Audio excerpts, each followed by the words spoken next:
All right, guys, welcome back to Cardcast. This is Offcenter Leonard, and it is a Sunday, beautiful day here in New England.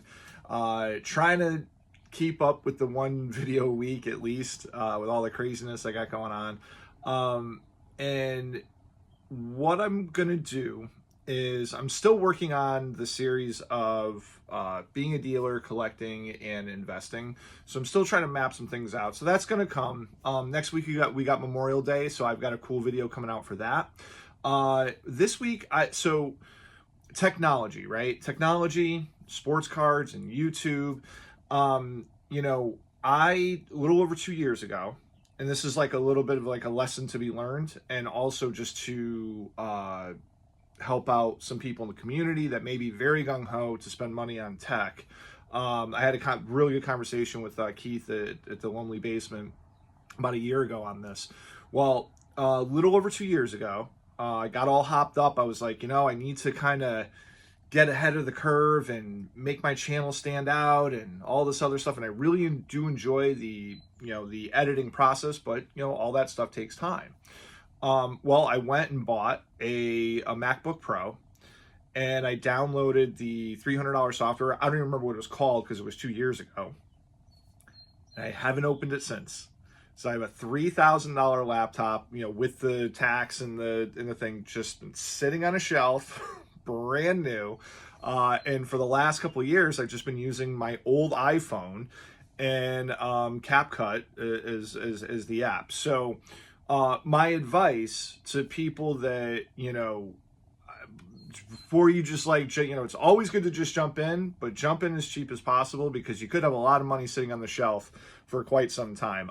The good news is that I finally feel like I'm getting some free time coming up where I can sit down, explore that, and start creating, tighter videos with, some better graphics and things like that. So that's to come. So having said that, I'm also going to upgrade my iPhone, and with that, I don't want to lose any data, photos, videos, and things like that. And even though I know they are transferable, sometimes you can lose stuff can get corroded and this and that. So before I go off and get my new phone, I'm going to, and this is what this episode is going to be dedicated for, I'm gonna go back and I first got my iPhone. My first iPhone was back in 2014. The very first pictures I took with my iPhone were my showcases from the March Philly show in 2014, and then I took a couple of extra pictures it was like a pop-up New York Rangers reunion show for, I think it was their 20th anniversary in 2014 for the Rangers winning the Stanley Cup. And it was a pop-up show in New York, and it was not a good show for me. I mean, I did okay. I sold a couple of cards, but again, it was mostly hockey fans coming to meet their people, Messier and Richter and all those guys.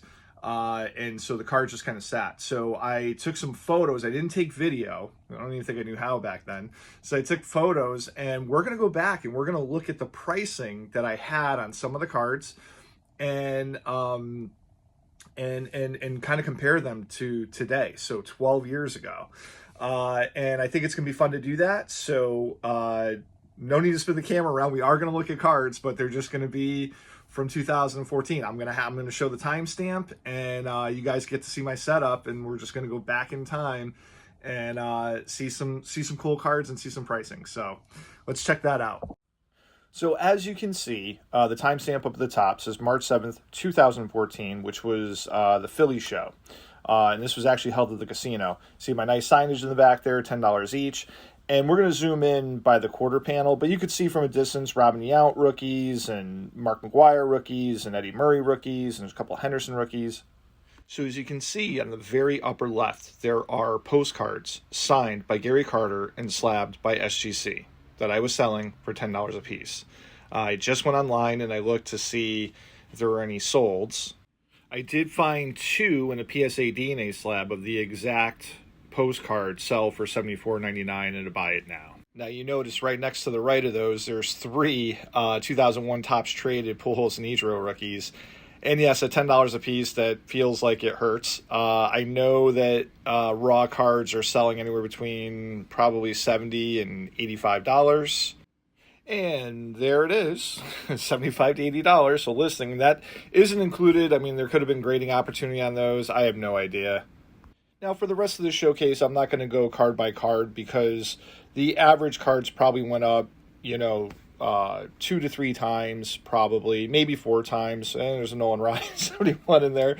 But yeah, so besides the Henderson rookies and maybe a couple of other outliers, really nothing that went up substantially. But you could see here that, Ozzie Smith rookies, Robin Yount rookies, so on and so forth. So yeah, so that's what we got with that. And we'll move on to the next showcase. So as you can see here, this was the Rangers show. You see the time stamp up at the top, June 14th, 2014. And, the left showcase would have been probably the $10 showcase. The middle showcase, as we're going to zoom in a little bit, second here, I couldn't really get the stickers on them, but I'm assuming that they're going to be $15 to $50, $60 a piece. And I do have one shot where I kind of zoomed in, and we'll get to that in a second. So kind of tough to go card by card because after I zoomed in, it's the price points are too blurry. But if you start at the upper left-hand side of the showcase, you can see, there's a raw 60 Topps Willie Mays, 63 Marichal, 64 Berra, cards obviously in between, 65 Mays, 65 Brock, 66 Mays, a couple of 66 Mantles. It just keeps going. And I know that the price points were in line with the condition, but definitely a lot less expensive than what the cards are currently trading for today. And now for the grand finale, as you can see, the timestamp up the top, same date. This was my premier showcase. Loaded with key Hall of Fame rookies and cards that were just really pretty. If you notice, there's some 54 Topps Scoops Ruth. I was big on those even back then. I believe I had these priced out at $100 a piece. They are like lower grade, but pretty much crease free. And one of the prettiest Ruth cards out there, even though it's not playing days. I remember specifically overpricing those cards because they weren't easy to get. They were very pretty, but a lot of people didn't know about them back then. And honestly, I just wasn't having it. So as you can see today, you could get them in between low grade versions, anywhere between $100 and $200 roughly. So here we have a hammered Hank Aaron priced out at $350. I kind of remember this card. I don't think it had like heavy creasing, just had like heavy, honest, corners and a little bit of edge wear, a little bit of surface wear. Probably would have graded a 1.5 or a 2 if I had to guess. And just the fact I'm seeing this at $350 makes me want to absolutely vomit. But but that's where it was back then. So as you can see, an SGC2 sold here for $33.50. I don't think it had enough, to be a 2. It's going to be somewhere in between. And here you have an SGC Authentic sold at $16.95 out of a store. Definitely did not look like that. The card was completely intact. So the price point for that would have probably fallen in between, $1,700 and probably $3,000 or something. So here's a 53 Bowman Authentic. I believe it was trimmed, so it was like authentic altered, but it was crease free, really beautiful Mick. I remember picking it up at a Jimmy Ryan showcase for like $150 or $200. I think I marked up it to like $350 on this card as well.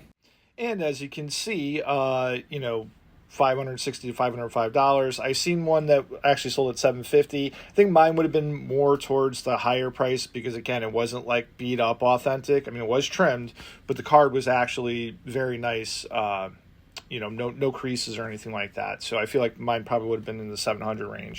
I think this one's going to hurt too. Here's a 76 Topps Walter Payton rookie.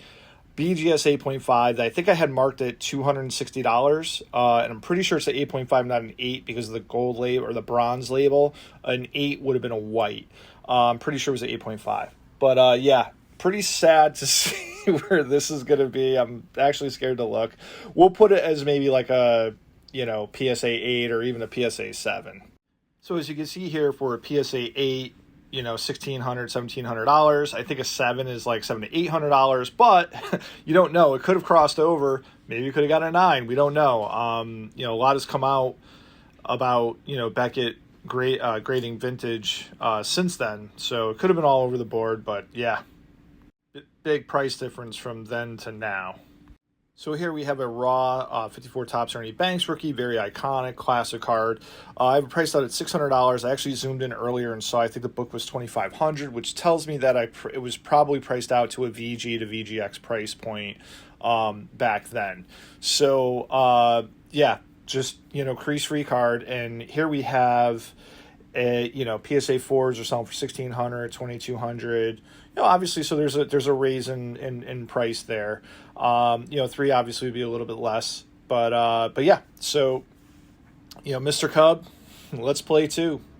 So here we have a 52 Burke Ross that's probably good to VG based on the corners. I had it priced out at $200. You can see the color gets a little light. I don't know if that's surface wear in the upper right hand corner.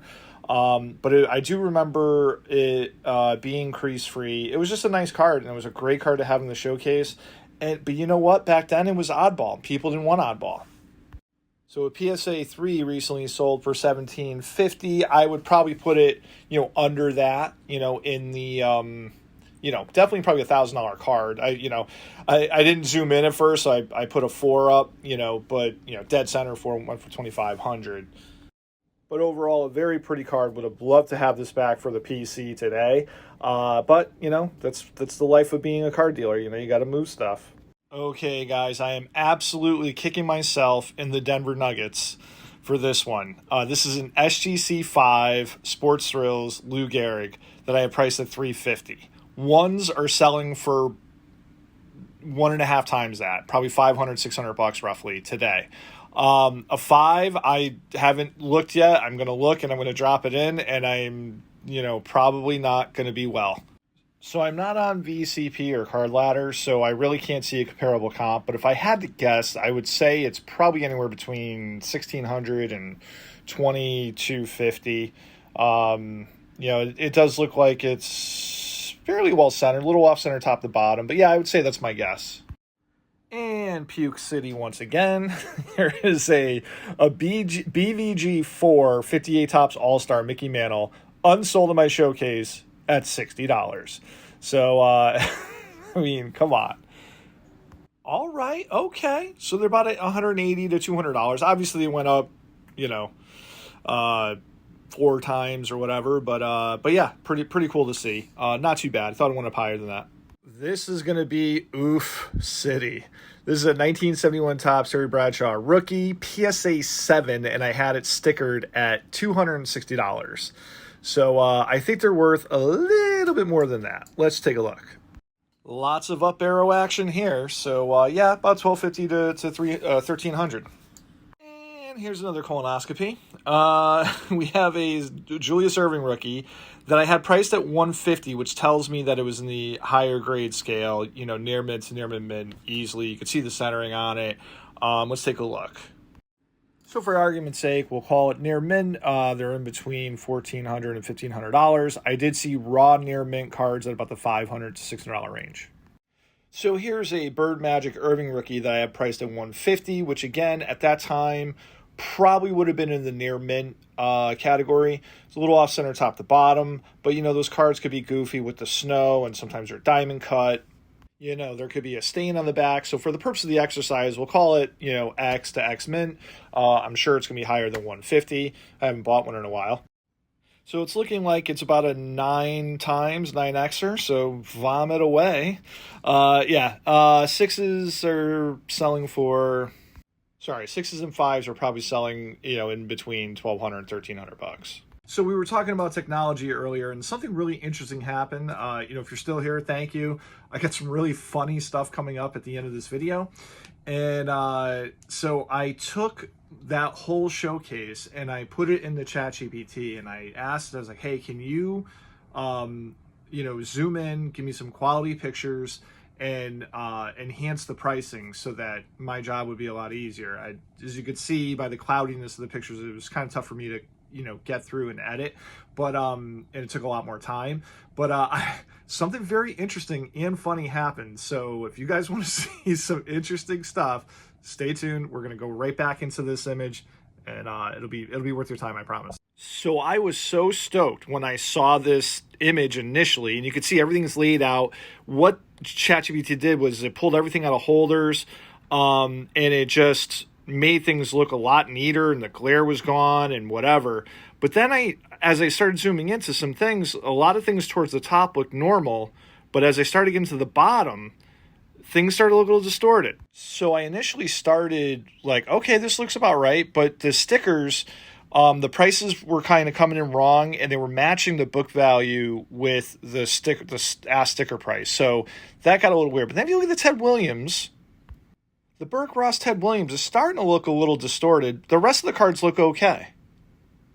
So everything's looking okay, but you can see the Elway's a little distorted. The Bradshaw looks fine. The Namath looks fine. The Roots look fine. But then when you look at the Julius Erving rookie, what is that?